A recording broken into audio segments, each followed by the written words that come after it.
Clerk. Welcome councillors, officers and members of the public to the meeting of the Planning Committee. A reminder, please, to switch your phones to silent or off. There will be a member of the press attending this meeting virtually. Can I please ask those attending virtually to switch off your microphone to avoid any disruption during the meeting. The meeting is being recorded and will be available in due course on the council's YouTube channel. The location of the toilets are through the reception.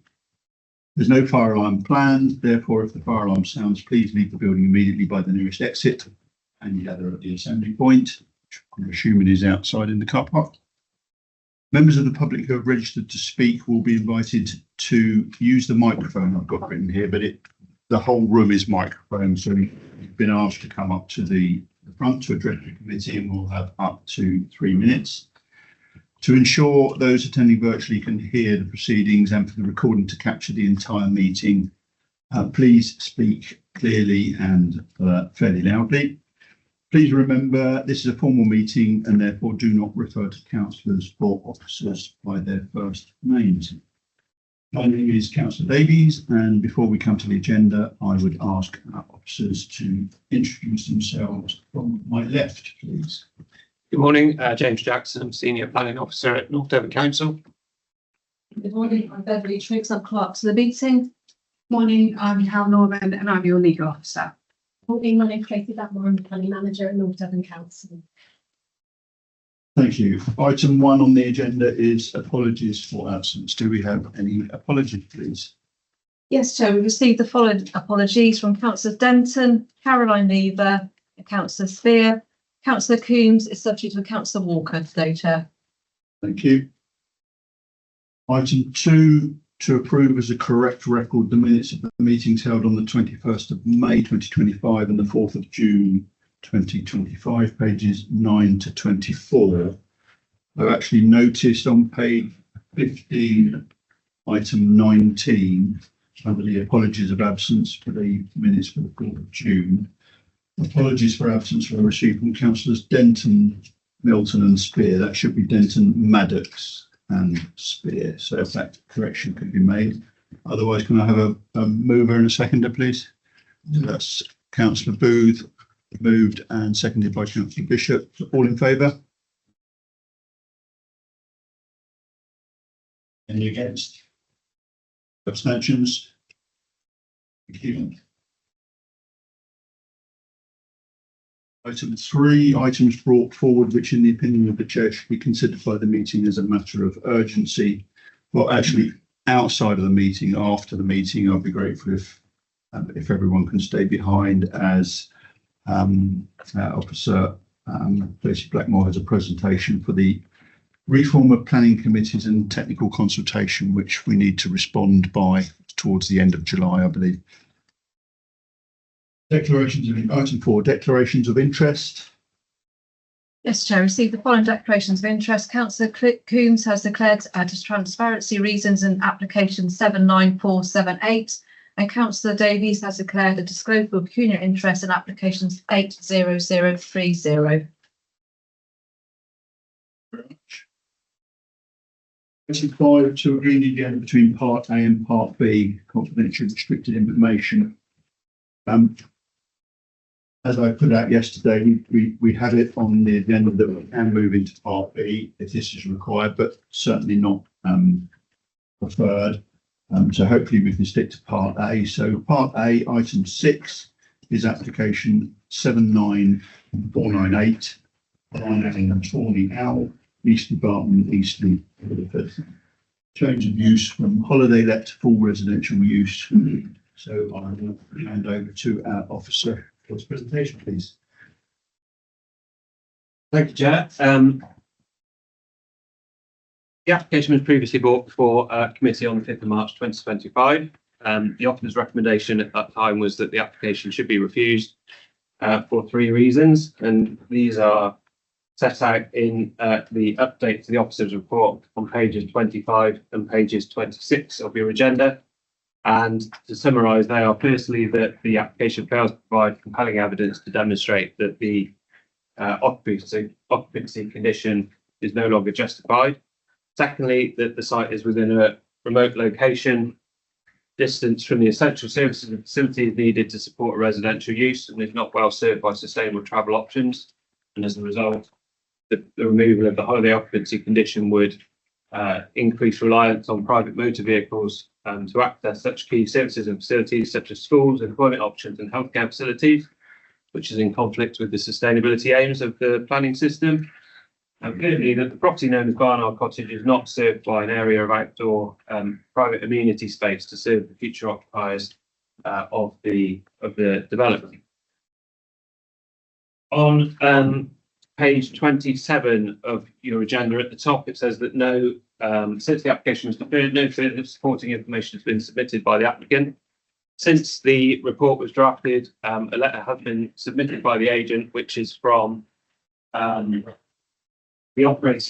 holiday let business in the local area known as the Pines in Eastleigh, and that's online on the public record, and that states that effectively that they've in recent years found that there's a decline in bookings and rentals of the holiday let, and as a result they decided to instruct an estate agent to sell the Pines in May 2023. And the letter confirms that the agents have regrettably been unable to secure any firm interest or offers in that property. So just going on, in terms of structure, you've got the update report from the officer in the agenda, which is on pages 25 through to 28, and that comprises details of 2 appeals that have been considered in Torridge, so the same local plan, and have been dismissed, and some sections from the legal team here at North Devon, obviously stating that obviously last time that this application came to committee, that members were minded to determine contrary to the officer's recommendation, and it was resolved to defer the application to test the reasons for approval. Then we have the officer report in full, and details of the appeals, which are set out at pages 47 through 54, and then the Part B legal advice, which is set out at page 55 through to 57. So this is the red line site boundary.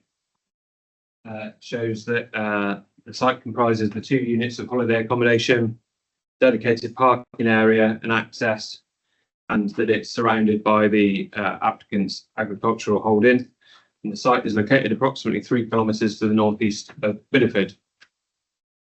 It's just an aerial image showing the site edged in red, and also you can see the agricultural holding there with some fairly large agricultural buildings to the south and the southwest of the site, and also the small number of dwellings that collectively form the hamlet of Eastleigh.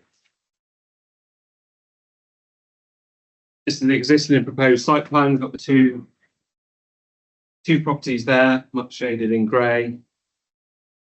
You can also see the walled garden to Tawny Owl Cottage, which is towards the bottom of the slide, which would form the private amenity space associated with Tawny Owl Cottage. And the upper property is Barnard Cottage, and to the eastern elevation of that property, you can see the area that would be the proposed amenity space. Also shown are existing package treatment plants for foul drainage and existing soakways for surface water drainage. They would be unaffected by the proposal. This is the external elevations and floor plans of Barnard Cottage. The external elevations are finished in natural stone with the roof covering of slate. It's a 2-bedroom property with an ensuite for the master bedroom and an open plan kitchen, dining and living area. This is the Tawny Owl Cottage elevations and floor plans. Again, it's natural stone walls and a slate roof. 3 bedrooms on the upper floor, one with an ensuite and also a bathroom, and then an open plan dining, living room and kitchen at ground floor level. Here's self-explanatory some photos of Barnard Cottage. On the right-hand side there, you can see the area to the eastern elevation of that property that's proposed to be the private amenity space. And this is Tawny Owl Cottage, the larger 2-storey property. Then the top photo is the access that serves the two properties, and bottom is the parking area to serve both properties. This is the wording of DM 18.3, which is the relevant policy in terms of the removal of holiday occupancy conditions. And then this is the booking records that were submitted by the applicant as part of the application.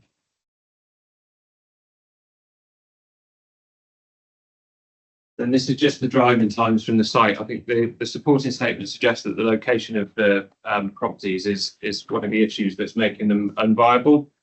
However, from an opposite perspective, the driving times to these popular holiday destinations would indicate that it is quite well located.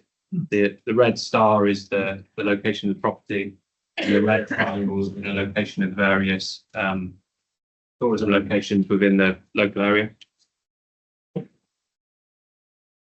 And then the main considerations are the determination of the application are the principle of development, heritage, character and appearance, residential amenity, ecology, highways, foul and surface water drainage. And for the reasons set out in the officer's report, it's recommended that the application be refused. Thank you, Chair.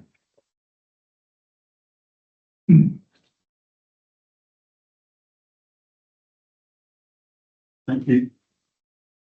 We have the applicant, Mr. John May, registered to speak. If you'd like to come forward, please.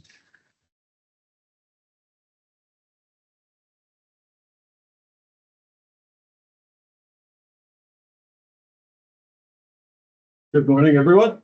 Hope you can hear me. I can. Yeah, you will be. My name is John May, and I'm farm at Eastleigh. I have 3 children, 9 grandchildren, 6,000 sheep, 500 cattle, and 2 empty cottages. This farm has been in our family for generations. My children now help run it, and I hope one day my grandchildren will too. We're not developers, we're a family committed to land and community. After the deferral of the last meeting, my wife and I looked more closely at the local situation. A quick search last week on one website showed 397 holiday lets in the Bideford area alone.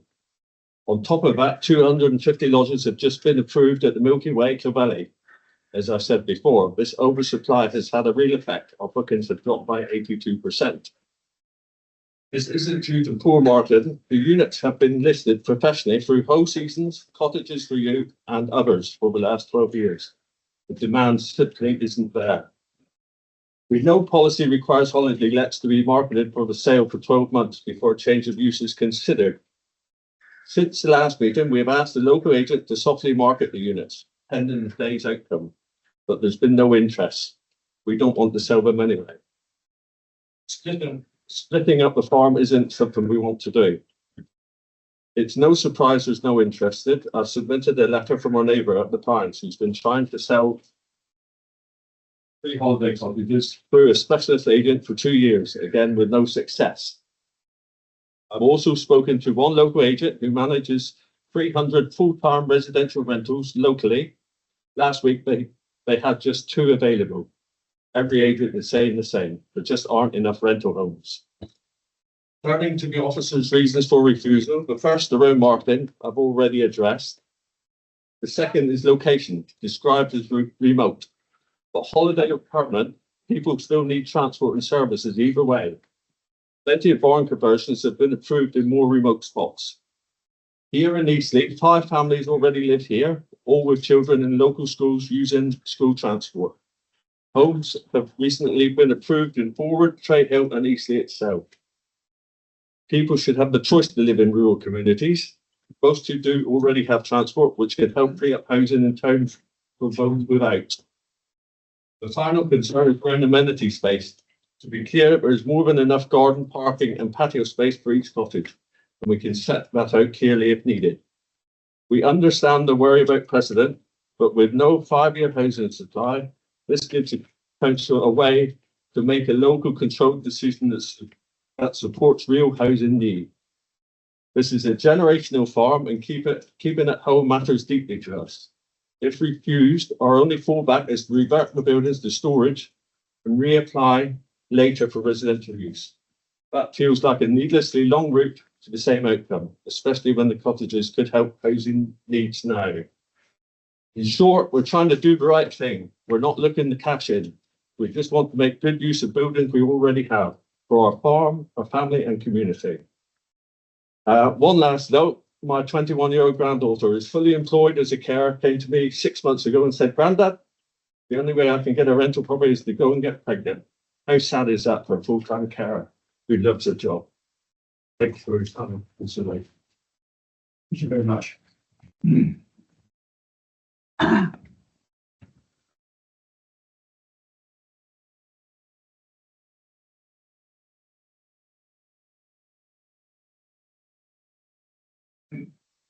Before I come to Councillor Coombs, Councillor Biederman, are you here to speak? Yes, Chair, yeah, Would you like to speak first then, please? thank you. Yeah, it's a funny one, isn't it? Because Becky wasn't in place when this started and then she is now. So originally, I think I called it. Chair, members. Thank you, Chair. I'd like to speak in support of approving this application contrary to the officer's recommendation. I fully appreciate that the officer has followed the policies set out, but we must also apply planning judgment. These barns, if they were coming forward as a new application today, would likely gain permission for open market residential use. I believe we have strong planning grounds to approve this application now, showing pragmatic flexibility in how we apply our policies, especially when it's plain common sense to do so. The change of use would cause no harm to the local area or to any third parties and would provide much needed rental accommodation, a clear public benefit. Firstly, let's be honest about the wider context. Our council cannot currently demonstrate 5-year housing and land supply. And under paragraph 11D of the planning policy framework, that means we must apply the presumption in favour of sustainable development. That changes the weight we give certain local policies, including policy DM18. I was interested in the drive times actually before I move on, because obviously you can't use the argument both ways. It's also the same drive time to places of work. So you are being asked to refuse this application because the applicant hasn't marketed the property as a holiday let for 12 months. But we also know that the buildings already exist, are suitable for immediate use, and are ready to provide rental homes where rental demand is rising sharply. In fact, this application is a rare example of a win-win. It helps the applicant in a genuine and reasonable situation, and it provides quality rental accommodation at a time of real need. That is exactly what the sort of flexibility and responsiveness we are encouraged to show as a local planning authority. I accept that this site is considered less sustainable by policy standards due to its rural location. But let's not forget, these are existing buildings already in use for holiday accommodation, no new construction, no harm to the landscape, and no intensification of use. What we're being asked to do is allow a sensible change that reflects the reality on the ground, not policy in vacuum. The officer's concern over amenity space for Barn Owl Cottage is noted, but we have the discretion to say that in this context, with the benefits, where the benefits clearly outweighing the minor harm, it is acceptable. Not every rental property, especially in a rural historic setting, will tick every box on checklist. Finally, I want to emphasise that this is a decision about balance. On balance, this proposal aligns with the spirit of sustainable development, helps tackle our housing shortfall, offers an immediate practical solution, and does so without new environmental impact or loss of tourism capacity that is clearly in decline in certain areas. For those reasons, Chair, I support this application and encourage members to approve it in the public interest, notwithstanding the officer's recommendations. So, thank you.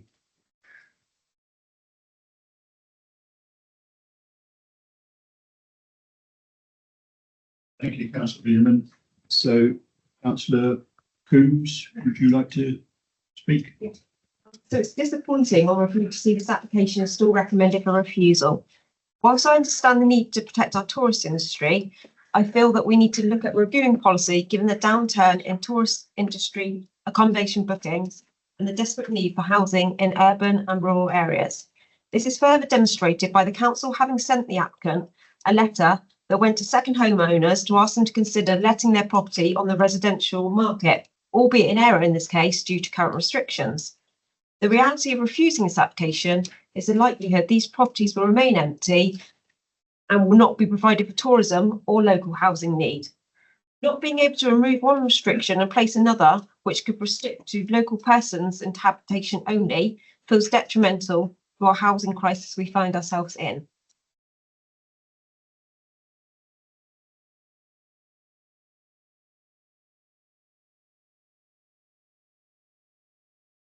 Thank you, Sue. You're leaving the room. Thank you.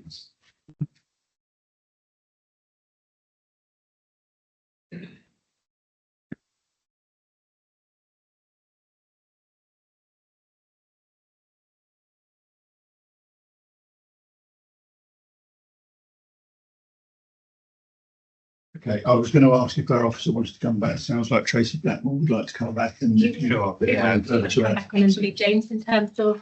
Sorry, Tracy. To come back and anything. Sorry, we're in separate bits.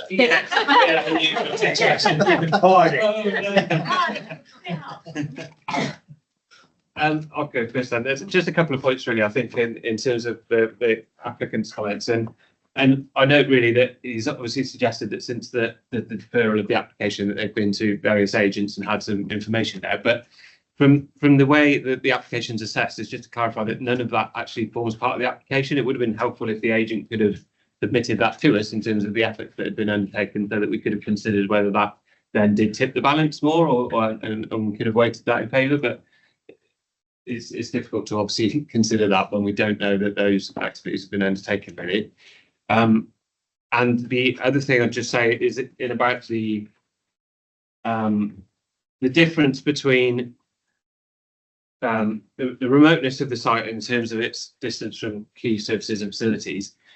Those travel patterns between a holiday use and an open market residential use are quite distinct from one another in terms of the sort of key services that you would need for an open market residential use in terms of employment options, probably schools, healthcare, etc., actually differ from those patterns of development, patterns of travel that you would see with a holiday use really. So I'm not sure that they can be really comparable. And I think in terms of, as I said, well, there's two appeals that were dismissed in Torridge, which is the same local plan.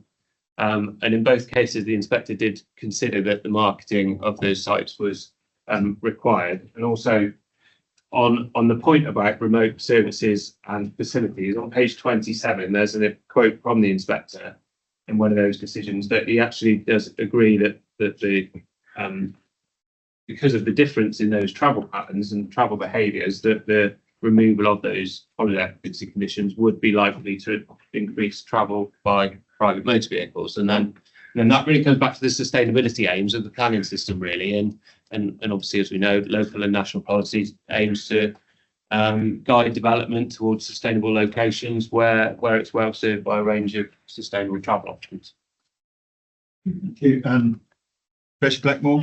Just want to come back on a couple of points been raised by the speakers. So the 5-year housing land supply here wouldn't be a material consideration here. It's not a housing policy, it's tourism policy. It wouldn't have to much weight as it did when it was first adopted. So I just don't want you to go down that rabbit warren in terms of the 5-year housing land supply.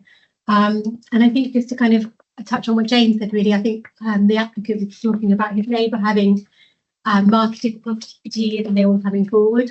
Well, that would have been absolutely brilliant evidence for us to actually approve the application.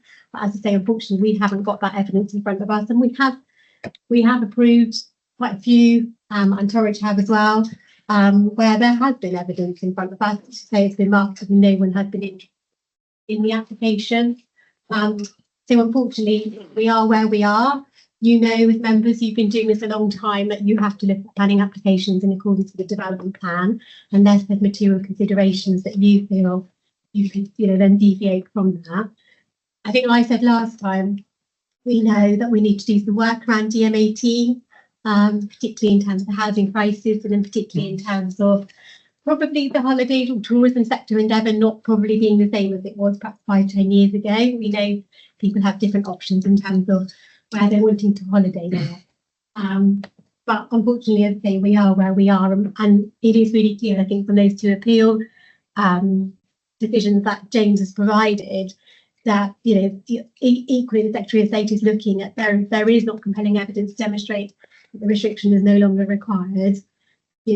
That's where we are. All right.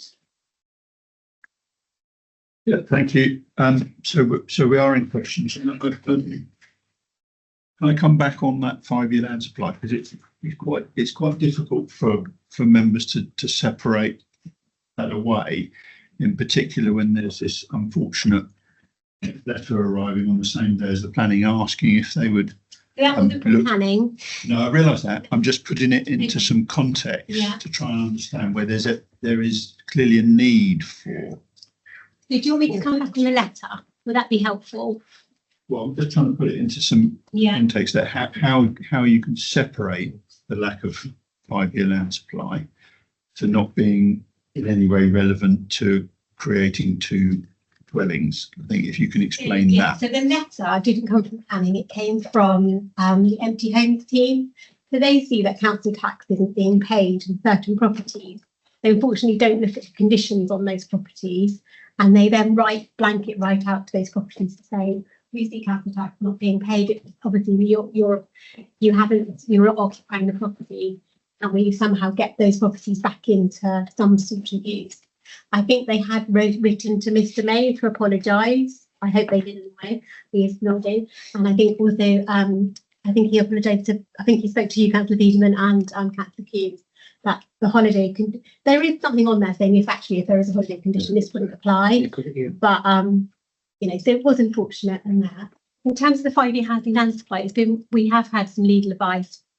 And it is really clear that a lot of our policies still have those full weight. So amenity highway, for example, and this is a tourism policy, so it's not a housing policy in the pure sense of that it's not, that DM18 still holds that full weight in terms of looking at an application. Okay, thank you. Does anyone have any questions then? Councillor Lane. Can I say first of all, Chairman, I actually brought the proposal forward and I think make a bit of clarity with this application and it follows with the question as well. I mean, to be honest with you, the reality is I dealt with this application as it stood with the last application and I could only look at what was in front of me. I do question now at this stage, in quantity, I may be wrong in saying this, but the appeal was one submitted in the last, as part of the last application. I believe that's correct. That's correct, yeah. See, to me, that muddies the water because, quite honest with you, to me, that muddies the water because reality is it was dealt with under what was said under DM18, and then we'll deal with that in the committee in a minute. But now you reading through the appeals is given a different light on it. So I do have some concerns about whether these 2 appeal decisions should be included within this remit now, because it wasn't included originally. So can you have some clarity on that, please, legally? Because I think it's incorrect to introduce now 2 appeal decisions which wasn't included in the original application. Chair, a point of order. So therefore, is it also, Councillor, through you, Chair, is it also therefore unfair for the applicant to produce additional information? Yeah, but that's another question as well, because quite honest with you, it says in here, since the application was deferred, no further supporting information has been submitted by the applicant. In addition, no further third-party representations have been received, which you now say there has been some received. But let's also be honest. When this application was dealt with, last time, it was dealt with on the merits, which is within the policies, and we'll go on to that when it's discuss it. But there's 2 ways of looking at this. This was deferred on the 5th of March. You got March, April, May, June. You got 4 months. We could have had an update. We could have, as a plan on file, requested an update on lettings in that short period of time. It's everything which was based on our application previously was based on the principle of lettings. So there's been no update on lettings neither since that date, 5th of March. So whilst we acknowledge that there's been no information received, but then again we could have requested some information as well. So it's 2 ways of looking at it. So I do have some concerns about whether legally we should be including the 2 appeal decisions, because that actually muddies the waters, because actually fact it is introducing stuff about sales and all the rest of it, which is not in DM18. Can I just come back on that? Because it was deferred for legal advice. Yes, that's right, yes. My reading of that, I may be wrong, was that the appeals form part of that legal advice, having done the research. So we've had the legal advice with the appeals. I don't think officers or members knew what was going to be the outcome of that meeting. Conversely, additional information from the applicant, if I would have thought the applicant would have wanted to have submitted additional information, and if they'd given us some verbal information, but yeah, we want to have all the information to hand before we make the decision today, don't we? And we've certainly had more information. Councillor. Yeah, I mean, I can come back just quickly. For Councillor Lane, we didn't include the appeal decisions when we first put it on the agenda, but they obviously were available for anyone to have a look at. You know, if you wish to research that, we're obviously recommending refusal. So we came back to get the legal view, but this is also additionally we felt helping members to say, well, look, this is very similar scenarios to how the Secretary of State has dealt with these types of applications. So I don't necessarily feel it's legally not right that we can't include those appeal decisions, because that's the supporting document to say this is how the planning inspectorate has looked at previous applications supporting our recommendation. Okay. I wouldn't go any further. I wouldn't kind of. Okay, I get that, I get that, Chairman, but So in terms of the letter that James just spoke about, my view is, and James will correct me if I'm wrong, was the letter wasn't actually submitted when the publication report's published. I think it's been recently, hasn't it, that has been submitted? Yeah, that's correct. The update report was drafted and then the letter was received subsequent to that. it would have been, Chairman, in all fairness, it would have been helpful, because there's nothing in this report under DM18 which suggests, because let's be honest, when we actually for the reasons at the back previously, right?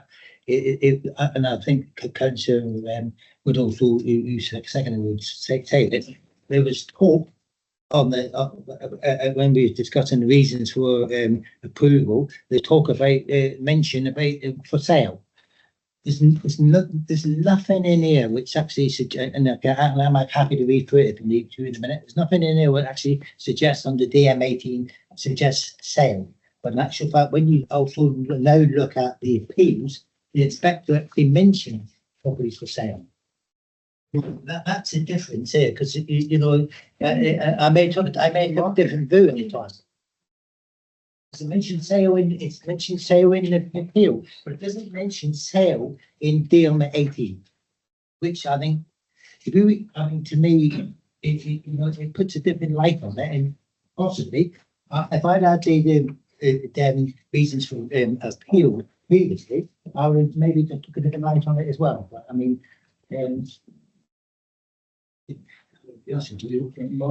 does not mention. It says it talks. Can I just say, because I think. Yeah. Should we finish with questions and then you come back and pick DM18 apart again, should you wish? Refer to DM18. Has anyone got any more questions? Absolutely. Well, just going back to this appeal decisions, I can't see anywhere in our legal advice where that is mentioned. In the legal advice, they're attached, but they're not. It's not mentioned in the legal advice. Perhaps I've not found it on there, but I can't see it anywhere. So we wouldn't have picked up on that.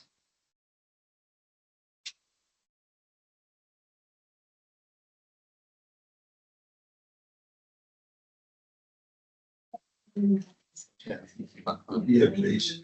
Yeah, so those appeal decisions don't need to be in the Part B legal advice that's provided to members by legal services, because they just form part of the update report, which is an officer's update report effectively. So that's why they're not in there. But I don't know if Carol wants to expand on that.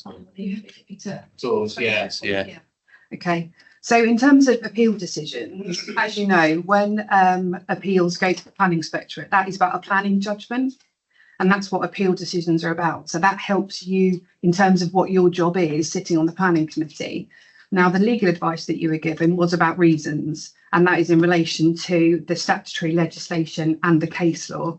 So it's about two different elements, if you like, that you have to take into consideration.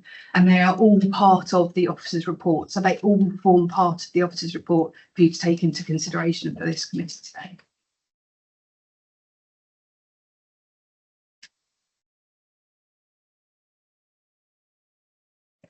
Okay. Any more questions, members? One last question, Chairman, on highways.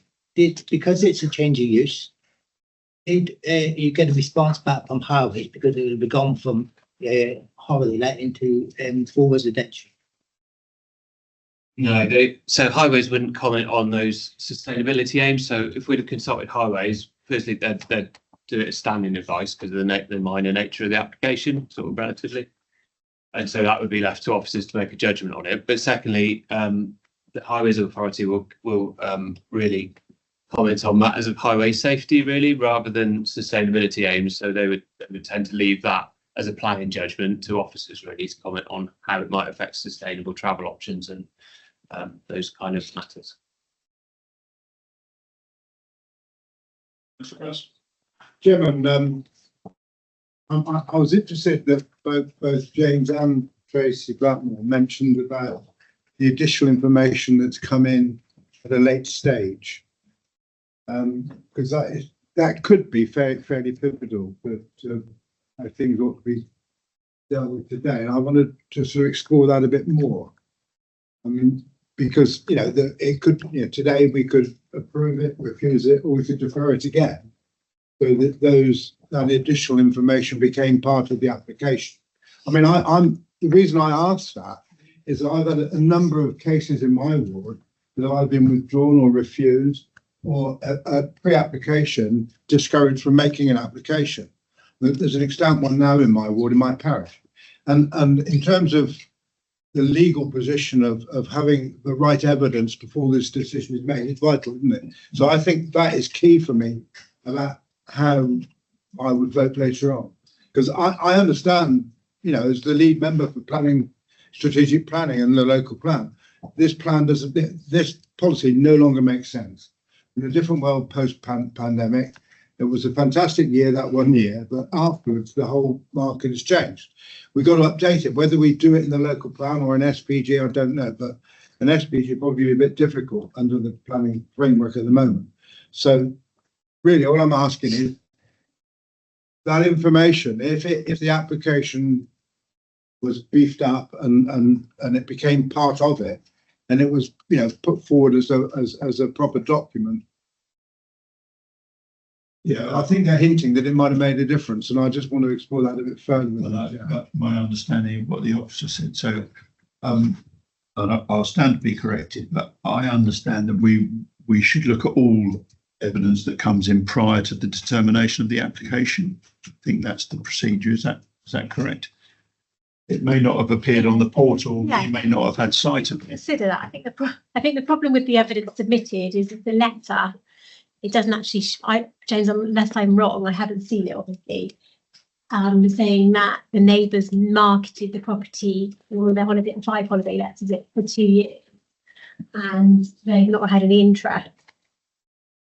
So, We would need to have that marketing detail, perhaps in that locality. That point is clearly key, isn't it? I mean, this is policy 3 part B, compelling evidence. So we haven't actually heard the evidence.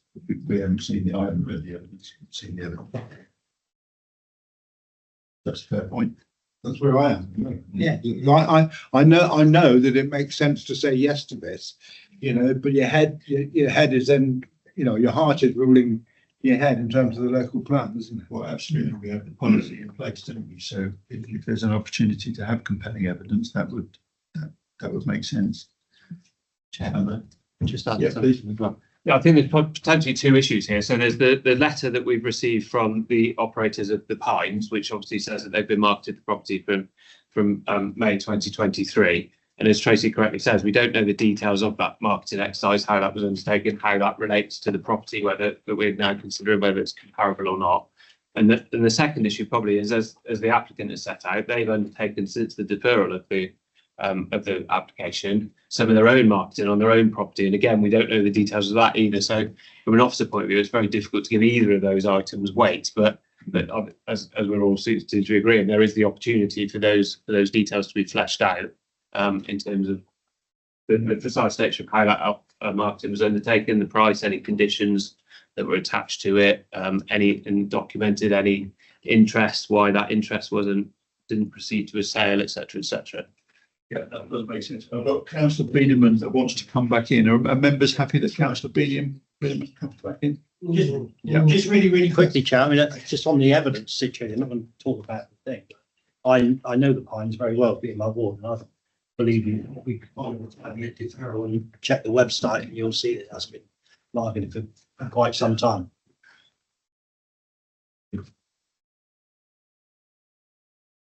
So we're in debate. One would like to continue the ball rolling. I'm quite happy to keep the ball rolling, Chairman, because I'm not the person. It might be an own goal though. Yeah. I may shoot myself on the foot though, Chairman. I am going to refer, because I think this is very important to this application, okay? I am going to defer directly to DM18 tourist accommodation. I made a note here because I seem to get what I'm saying. So DM18, but we all within the report it also talks about 13.109. It was previously commented that it should be marketed, suggested, because at all that at the back meeting, it was actually suggested in Councillor Buddy would probably confirm this. It was previously commented that it should be marketed, suggested for sale. Nothing in that report on the 14.109 which actually suggests it's sale. So, to my view, that information wasn't exactly correct. But it actually for here, it says, because it all stems around DM18 and 13.109. Proposals for removal of already accommodated occupancy restrictions will be supported when it can be demonstrated the satisfaction of local plan authority, accommodation no longer required to meet the tourist needs in a locality. They may be able to do that going forward. Local plan authority will require applications for the removal of occupancy condition to demonstrate there is no demand for the property in locality. Marketing will be considered now. At our last, so far as my view was at the time, we could only deal with what we got in front of us. And what we had in front of us was the figures, what was marketed for the last 12 months. That was what was in. We cannot look at anything else. We was looking at, well, that was marketing, because the marketing is suggesting, well, don't say sales, that marketing is suggesting what was actually being marketed over that 12-month period, which is the legend of the properties. It didn't say anything any different than that. Now, marketing is considered to be appropriate when the property has been presented to the market at a reasonable price. Now, at a reasonable price could also suggest to me that marketing the property is actually letting out the property at a reasonable price. That's as over a 12-month period. It doesn't actually say sale. And that's why I think it's confused the issue now by introducing these appeal decisions, which actually mentions sale in the appeal decision, which wasn't brought to our attention previously. And it says over a period of 12 months. Chairman, I following on by what Councillor Post have just said and mentioned just a minute ago now, I shouldn't mention what Councillor Post said. But to me, going forward now, I think the best way forward from a planning point of view is, we go, because it should we refuse it, should we approve it? In all fairness to the applicant and the planning department as it stands at the present, of course, I think this application should be deferred again. And the reason why I'd say it's deferred again, because I think in an instance, you've received some information which now needs to be clarified from a planning point of view. You've got a situation in here where they can provide some more additional information on lettings for the last 4 months, which is missing from the application, which may support keeping it in use. And as part of your reason for refusal, of course, you talked about amenity considerations. And when you look at the plan for the 2 properties, there's adequate, and I think the applicant actually said, the owner actually said, there's adequate space around their properties to provide amenity space. So I think that you know, by deferring it, it will give the applicant and the authorities an opportunity to bring this to a head and come to a decision finally one way or the other. Because I think amenities, I think that can be dealt with within this application in either case. So you're moving to defer I am, because I think 2 cycles? Yeah, I think 2 or 3 cycles. I think whichever suits or a planning officer and manager. I think we do need to bottom this out now, and then legally it can resolve one way or the other. Okay, do you have a seconder? Point of information, Chair, sorry. Can someone tell me? Seconder first. I'll second it. Oh, Yeah, Tom, sorry, it was Councillor Knight second that. Yeah, and Councillor Knight? sorry, I was going to say. Okay. Can you remind us how long 2 sessions or 3 sessions would be? Is that in terms of months? 3, 2 or 3. Right, it's because we meet every month, so therefore it'll be 3 months. I think it will be 3 months, Chairman. Chair, can I just come back on a few points Councillor Lane raised? Please. Okay. So just sort of coming back a little bit on what you've said, Councillor Lane, just to maybe give some members some clarity. So you can see in the policy there, it says compelling evidence to demonstrate such a restriction is no longer required. Councillor Lane is right. There isn't anything about marketing in that specific policy, but obviously the supporting text does clearly state, I think for 13.09 marketing. We as the planning authority and the planning inspector has always taken marketing as sales marketing. I think Councillor Lane I question last time didn't quite grasp that. I would think it's fair to say. And I think, but so there has been some applications where we've approved where there has been sales marketed. They have put it in for a reasonable price and within a 2-year period, where it says at least 12 months, but sometimes it's a bit longer than that. Nothing's come forward. But we have looked at other compelling evidence. I can't say we haven't. We have looked at holiday lets being very actively marketed and real evidence saying it's on quite a lot of holiday companies. It's out there, and actually the demand for holiday accommodation is very low. The occupancy is very, very low. So there are other ways of showing compelling evidence to demonstrate that there is revision no longer required. I think the issue with this one, and James will tell me if I'm wrong, we did look yesterday and we couldn't see where it was being actively marketed as a holiday let. So that's where they're going to struggle, because if they're obviously not marketing it, it's very hard then to say there is no demand for that holiday let. So there are different ways of doing it. Well, that's going to be up to the applicant, isn't it? You know, if we do give them another. But we can only look at what we got in front of us. That was the last meeting. It strikes me it does make sense to at least examine what evidence has been put forward, and that the applicant provides additional information and rounds that off into something digestible that could be read or not as our interpretation of compelling evidence or not, and also to knock the amenity issue on the head, because the applicant talked about the amenity, and if that can be marked on, that's another reason. Councillor Maddox, what's the minimum? Is it 12 months the minimum amount of time that you need? Statement. Marketing will be considered to be appropriate when the property has been presented to the market at a reasonable price for appropriate conditions identified, so saying it's a holiday let, and for a period of at least 12 months prior to the applicant's submission of a planning application. So am I correct? I think there was in Braunton, the stables, I think it's called, they wanted to put theirs into residential and they put the planning in, but I think it was deferred, was it for 12 months while they did the. Yeah, we Yeah. have a few like that as well. So is We've had a that few. something that is.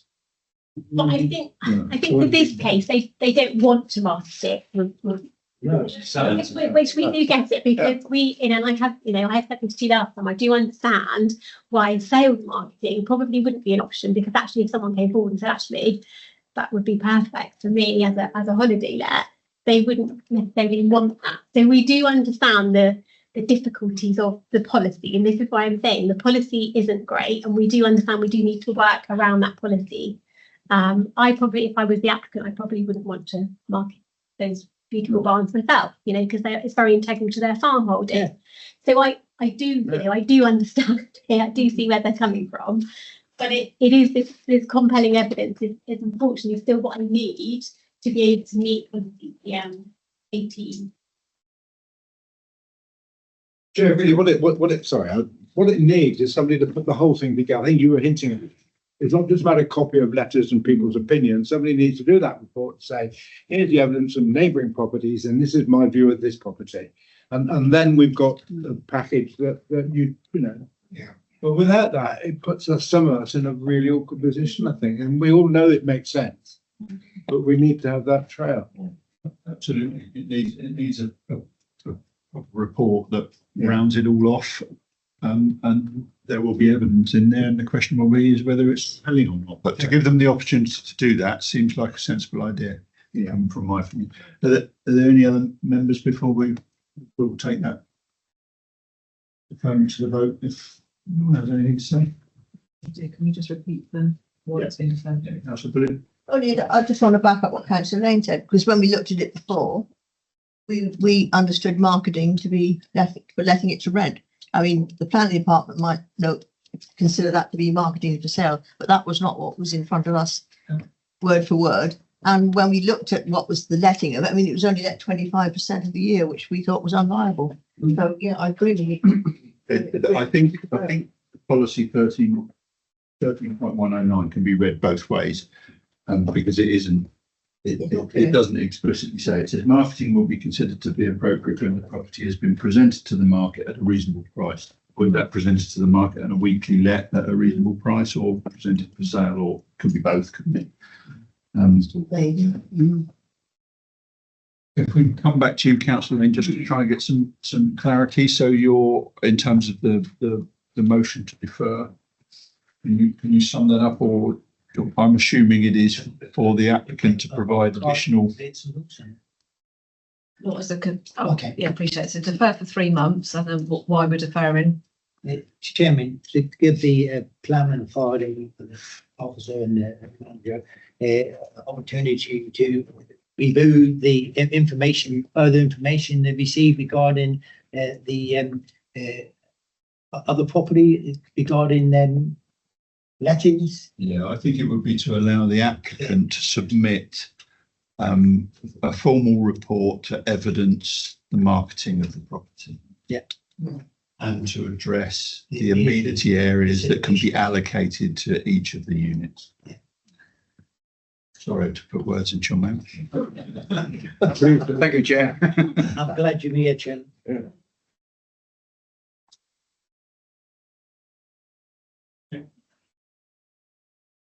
So we'll take a vote on that then. All in favour?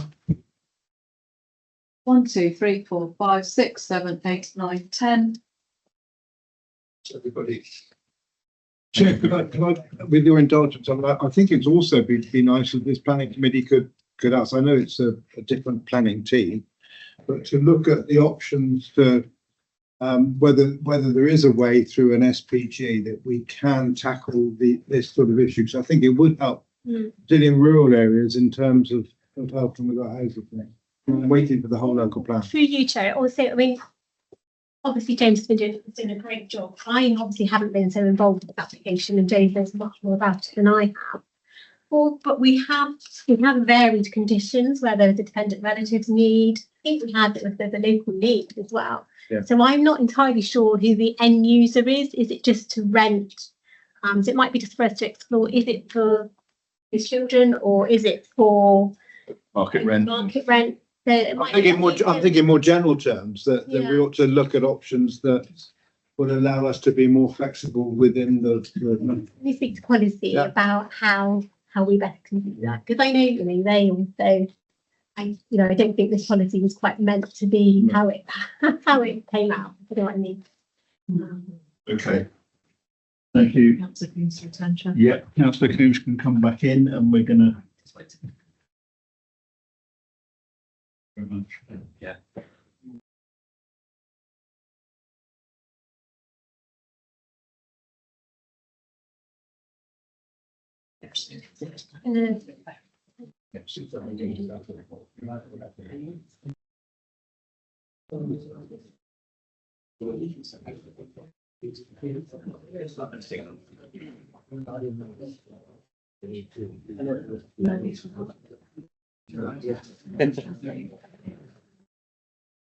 Yeah, we finished that, so they can go. Thank you. One of the objectives.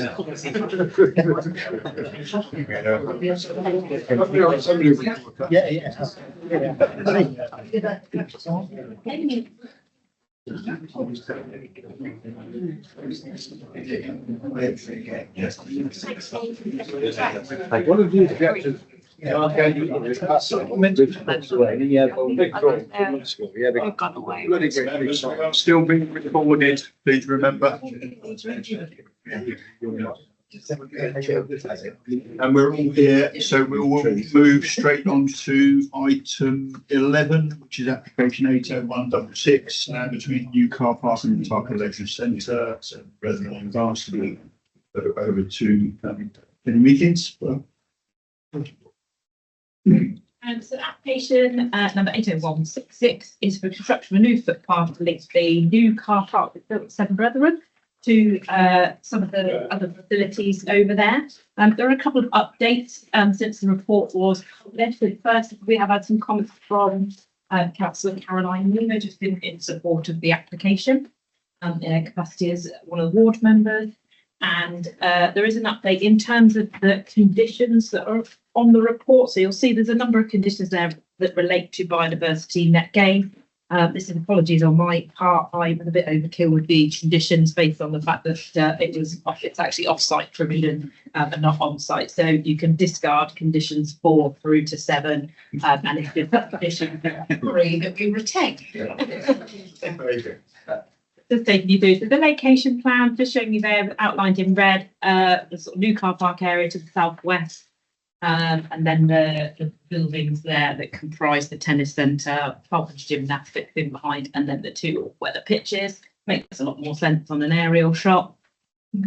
At the moment, it is just a bit of grassland in between the pitch and, as you can see, a kind of collection of trees and shrubs there, and it's very short grass. This is your detailed plan. So the path will come down past the pitches. There will be steps that go down one part, and then there will be a slope down the bank to provide, obviously, for wheelchair users, chairs, etc. Some cross section showing how the park will be constructed. These are some photographs. So that's the view as if you're stood at sort of the edge of the new car park, looking back towards what is the tennis centre building there with the domed roof. And the edge of the pitches.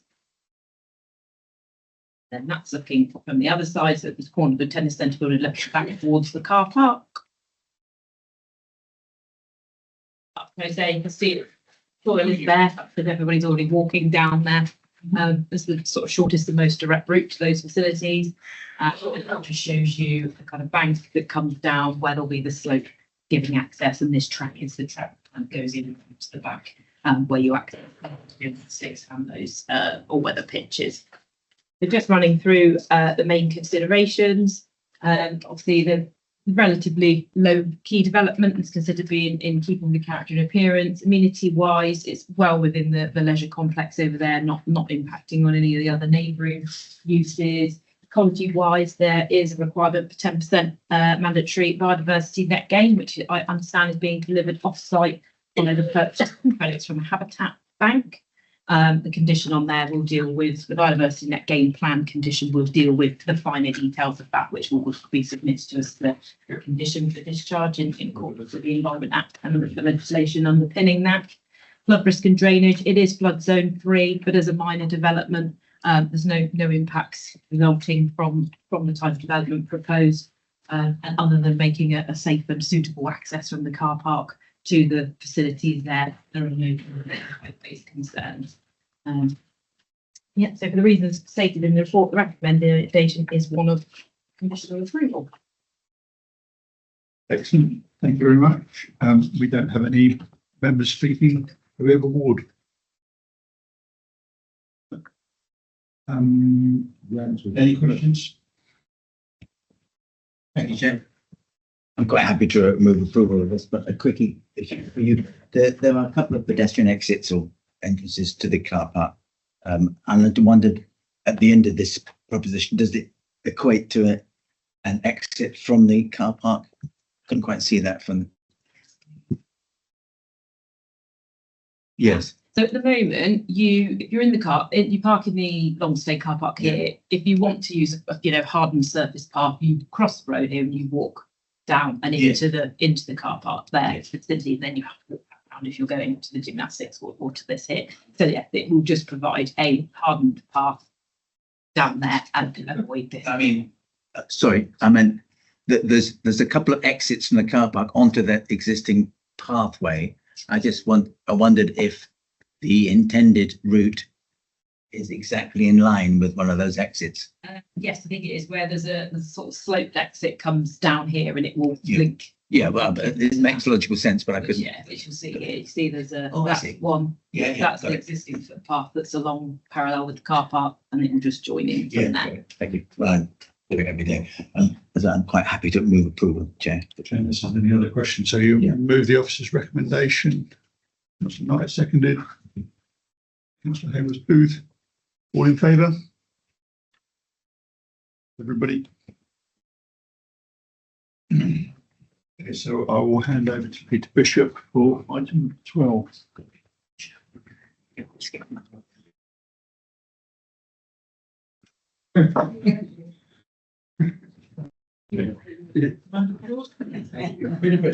Congratulations. Thank you. Right. Back, Martell's flower. You've got your hat.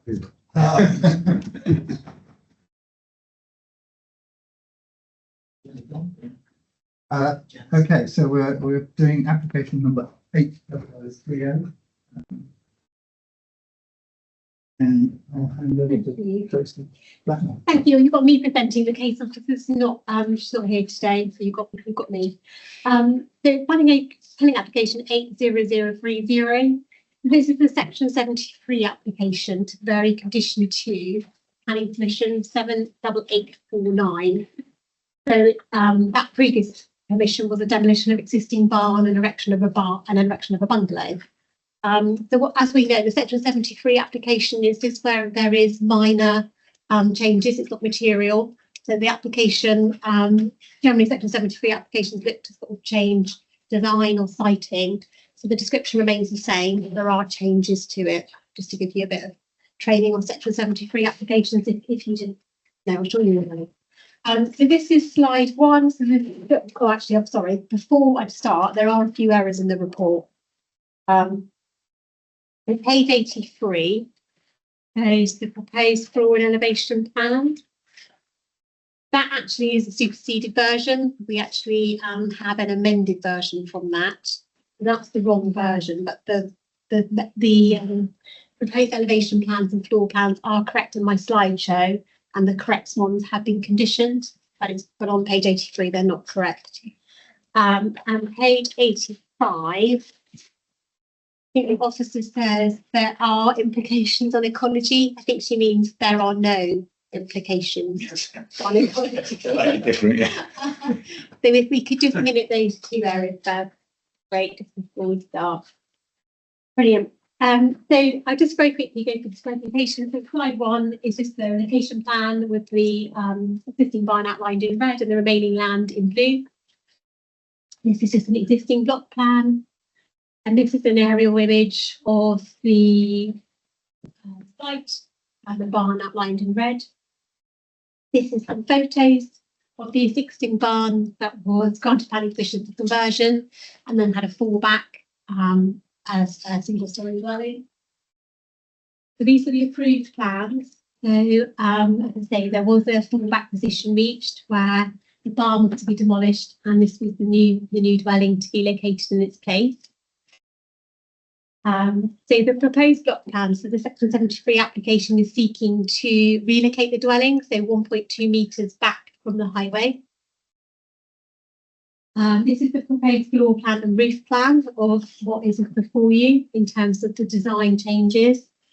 The elevation plan. Well, I'll just go through quickly what those changes consist of. There is a reduction in the footprint of the dwelling, the 18 square metres. The dwelling in overhaul in terms of that floor area is going to be smaller. The roof ridge has a slight increasement of 0.6 metres, and that is to add that first floor. There's been an introduction of 2 balconies, which you will see to the north and south elevation. A revised porch design, so it's less visually prominent. And there's been additional landscaping to the north to screen the development. So very quickly, I'm not going to go through each one. So the principal development has already been established through the previous application. The design changes, including the reduction of footprint, slight increase in the floor area, or the roof ridge, sorry, and the introduction of the balconies, the revised design, we feel on the whole is acceptable in line with our policy, and there's no impact in terms of amenity, ecology, flood risk, drainage and highways and parking. So our recommendation, Chair, is to approve the application. Okay. Questions, any? This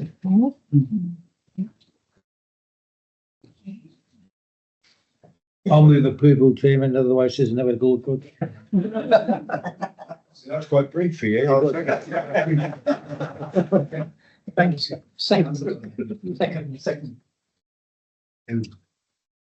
Okay. So can we take a vote on that then, please? Oh, I'm allowed to vote on this. Thank you. Don't early get often. Thank you. That's Davis. Thank you. Pretty easy. Councillor Bishop, no one. Oh. Well done.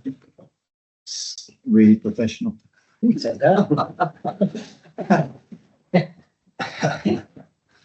know he was putting it in.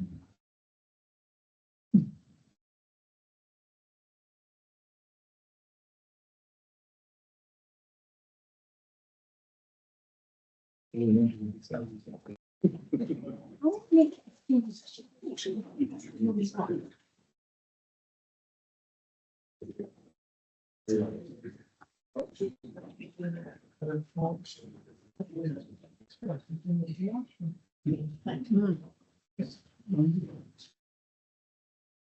we move on to item 13. The report, pages 91 to 120. Thank you, Chair. So there's 4 appeals. I actually think they're all quite different appeals. So I think this really reflects the different nature of what planning department are actually dealing with.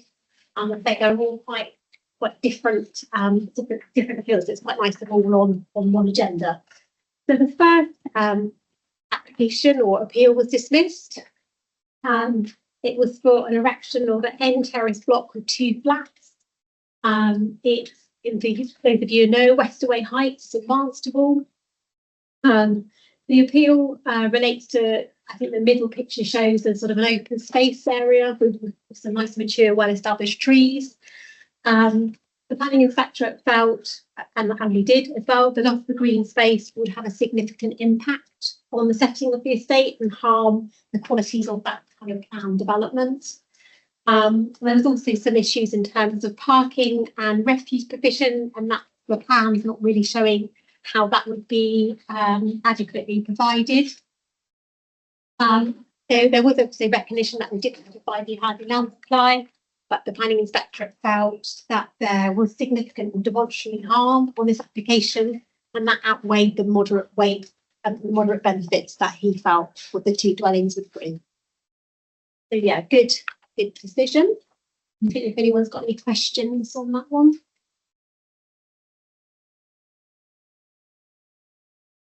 So this is another application which was allowed. For planning permission was granted for the replacement of existing windows and doors. So currently the building has timber windows. We felt it was a non-designated heritage asset. And the MPPF looks at that in terms of, looking at that significant harm and weight. We felt that changing it to UPVC would have some harm in terms of the character and appearance of that barn. The planning inspectorate weighed that differently, and they felt that actually the UPVC frames would probably look quite similar to the timber in terms of the pane and in terms of the kind of the proportions of the glazing. They also said that obviously it would include improved weather resistance and energy efficiency. So they felt that actually the benefit outweighed that slight planning harm. That is weighed. So I think, we are where we are. We do try and retain traditional materials. I think we probably were on a little bit of a back foot. I think if it was in a conservation area or was a listed building, we would obviously have much more weight. I know Matt Brown's team still wants to give it a go. Yeah, I just want to challenge the view that you can't get the right energy efficiency in a timber frame window. It's just not true. Well, Tracy knows what I'm going to say. And the other thing is about the idea of the new enlisted buildings using vacuum glass, which you cannot see that it's double glazed. And I've had this debate with Colette, and she won't give an inch on it. And I don't blame. I do blame her. No, I don't.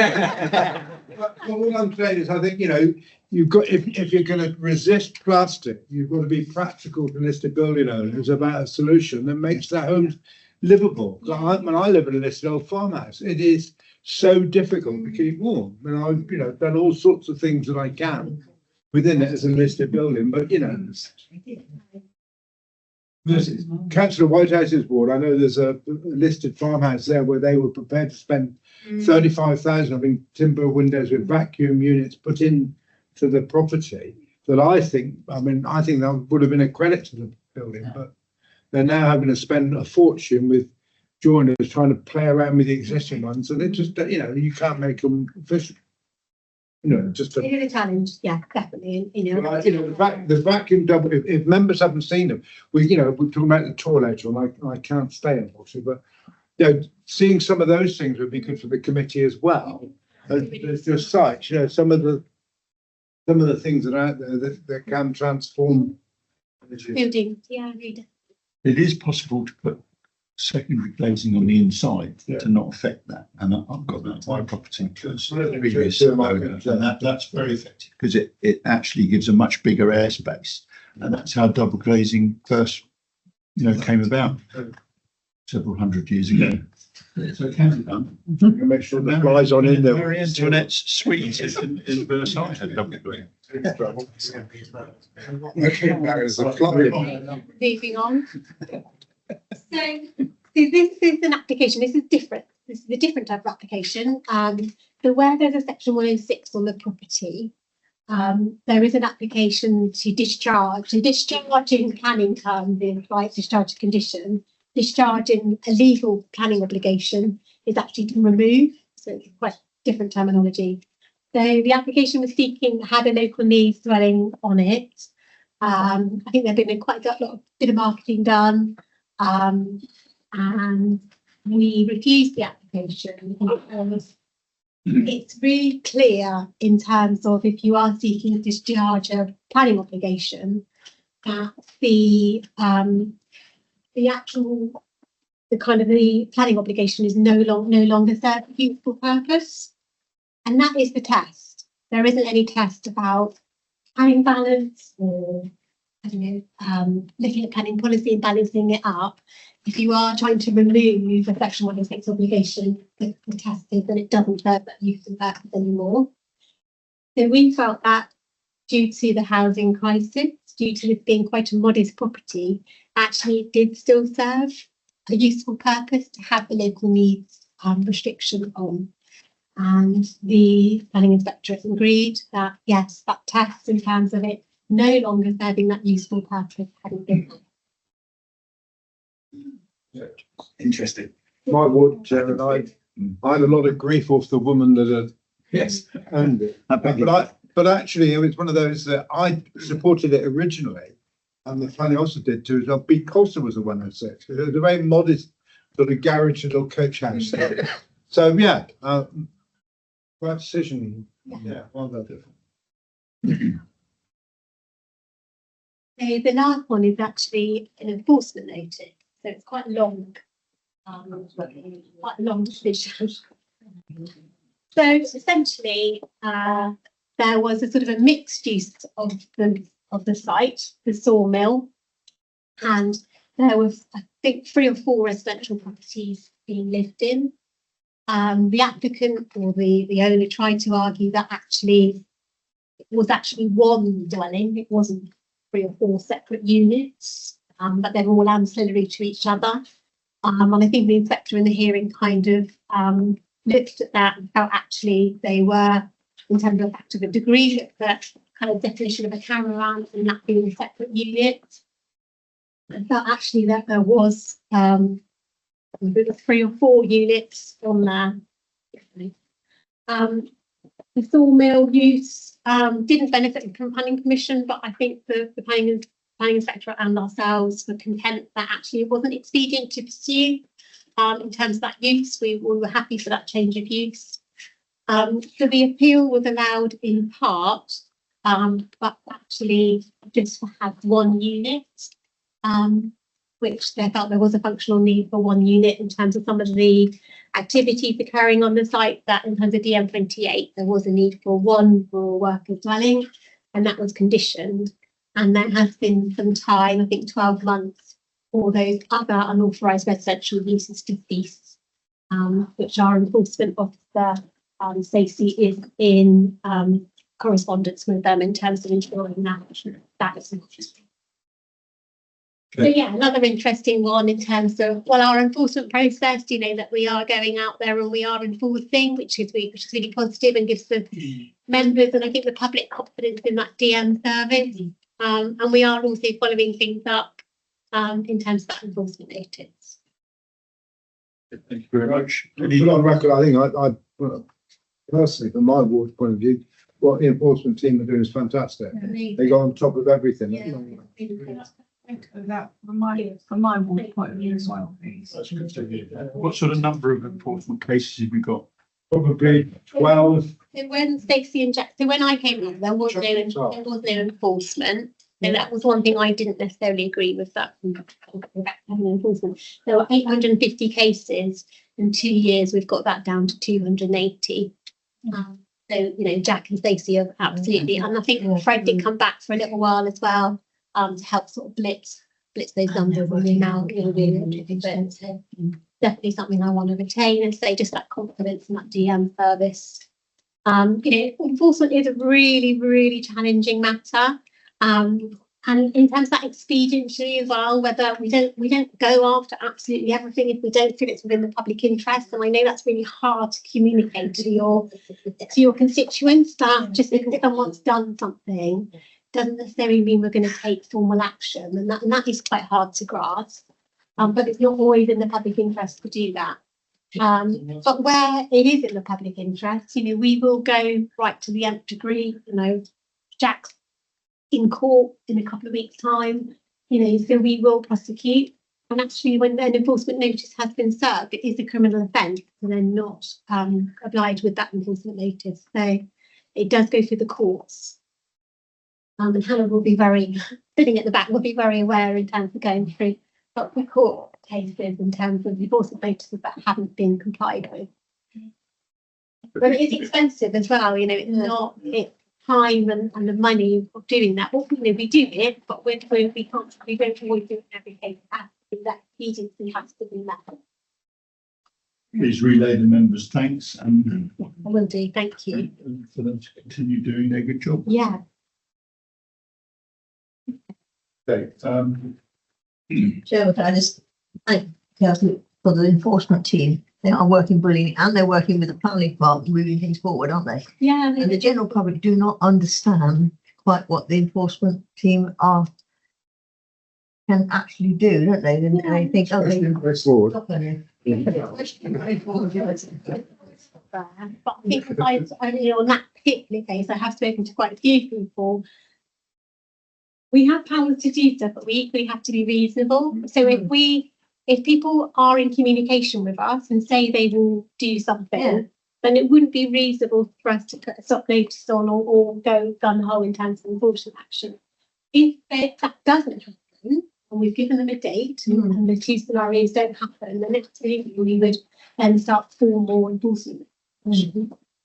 But the court does look at how reasonable we've been. You know, and I know that's frustrating for people. And I said to someone last week that you just want that to stop and for us to come in and put the land back. But when there are things like young families and you know people that haven't got homes And situations of that family, we have to be, we have to put ourselves in their position. And some people generally are playing the system, whereas there's some people that just generally didn't live in planning permission, and we can't differentiate always between those two different people. We have to keep people safe. because the planning department, not the planning and the parish council involved were quite accused of not doing a high court action to stop it. And I said, this is not the Stop notices are really high bars. Stop notices would be where perhaps a listed building was being ripped down. That we would literally have to get on there and stop it because there would be so much damage. Whereas something like that, I don't know if the bar would be that high in terms of stop notice. It's just a greenfield site.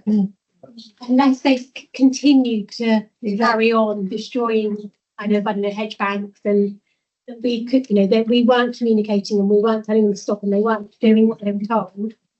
Because they are, we don't feel it would be. That person immediately stop the house, Thank you. thank you. Item 14, review of the 2024 annual planning site committee site visit. Has everyone read the report? I don't know. You add anything? No, I don't have anything to add. I think just to kind of diminish that. All I would say is that the comments back were quite limited last year. So I really would encourage members to comment back on site visits we did a couple of weeks ago. I thought they were quite interesting, and you have 3 residential developments in that are quite different in themselves, but some similarities in terms of the feedback from the developers and in particular the difficulty in selling at the moment. Really interesting. The market's really hard. Yeah. And I think it's really interesting in terms of those larger units that are not shipped in and how that market changed. I think really, really interesting what's coming out. So please, members, do write in for those that have happened to Tracy. Thank you. Item 15 is site inspection. So we're due to come here on the 16th, so in a fortnight. Okay. I don't know if we know when that's coming to committee at this stage. It really won't be till September at the earliest, I would think. There aren't any other site meetings that I'm aware of. So that brings us to the end of this meeting.